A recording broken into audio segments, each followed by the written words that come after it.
I always believed a marriage stood on trust, honesty, and loyalty. For years, I was certain my wife and I shared an unbreakable bond. We laughed together, dreamed together, and faced life's challenges side by side. But slowly, tiny fissures began to form. She started staying out later, offering excuses about work dinners or nights with friends. At first, I gave her the benefit of the doubt, because that's what a husband is supposed to do. I told myself she was just busy or stressed, and I didn't want to be the insecure spouse scrutinizing every detail. Yet deep down, something felt off, something I couldn't ignore. The signs became impossible to dismiss. She treated her phone like it contained state secrets, giggling at messages, then locking it the moment I entered the room. Her scent lingered on her clothes long after she should have been home, and she often rushed into the shower as soon as she returned, as if trying to erase the night.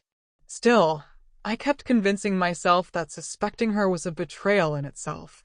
Until one night, I followed my instincts. She said she was meeting a friend for drinks, but I waited and watched near the bar. My stomach dropped when I saw her in another man's arms, kissing with a passion I had thought was mine alone. That moment broke me.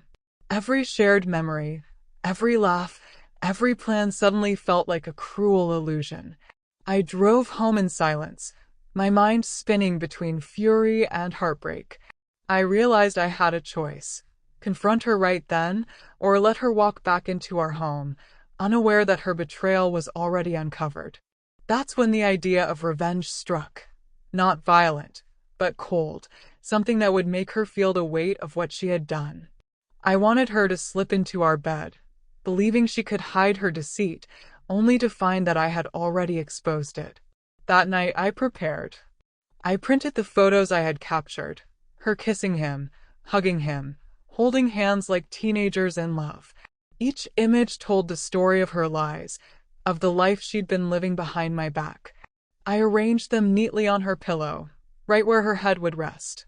I also left a note, 5 simple words: "I know it's over now."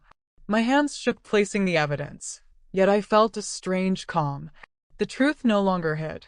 No yelling, no argument. Just the photos and the note would speak.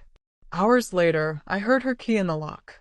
My heart raced, not with love, but with anticipation. She entered quietly, assuming I was asleep. I pretended to snore as she tiptoed, slipping out of her clothes and sliding under the covers like any other night. But this night was different. She reached for her pillow, brushing against the papers I had left. Confusion flickered as she lifted the photos into the dim glow of her phone. The gasp that escaped her pierced the silence. Her breath quickened as she scanned each photo, realizing every lie had been caught. Then she saw the note. Her body stiffened, trembling under the weight of exposure. She whispered my name, voice cracking, but I stayed silent, eyes closed, letting her absorb the shock of betrayal turned back on her. For once, the roles had reversed. She was the one gripped by fear. Finally, I opened my eyes. Her expression is one I'll never forget, wide-eyed, pale, desperate.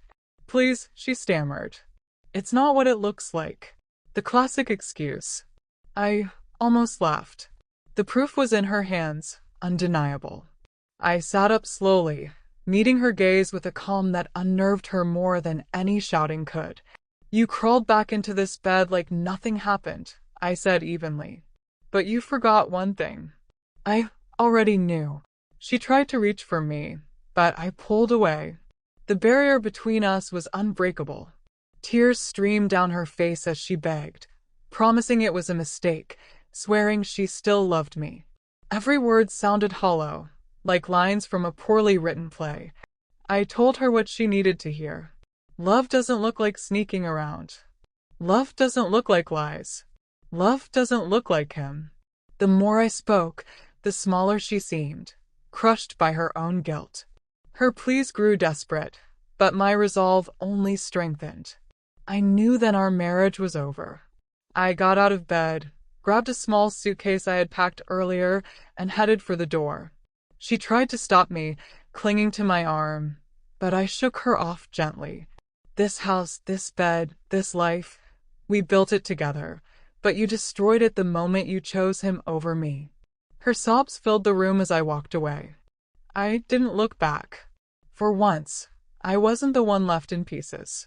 I was reclaiming my dignity, taking control, walking away with my head held high.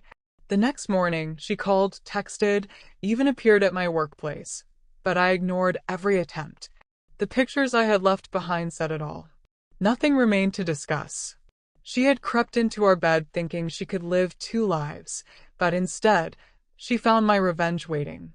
Not anger, not violence, just the cold, unflinching truth. Sometimes the truth hurts more than anything. In the end, she lost me, and I found freedom.